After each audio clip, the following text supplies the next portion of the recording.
This is the CRL Single-Use Beta Bag and removable handle system. The removable handle can mount to the flange in any of the 8 rib locations.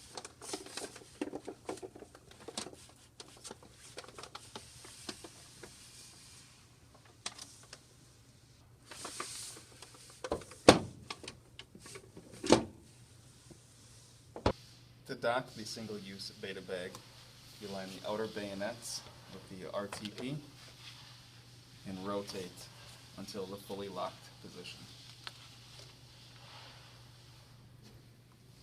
To undock the single-use beta bag, place the handle back on the flange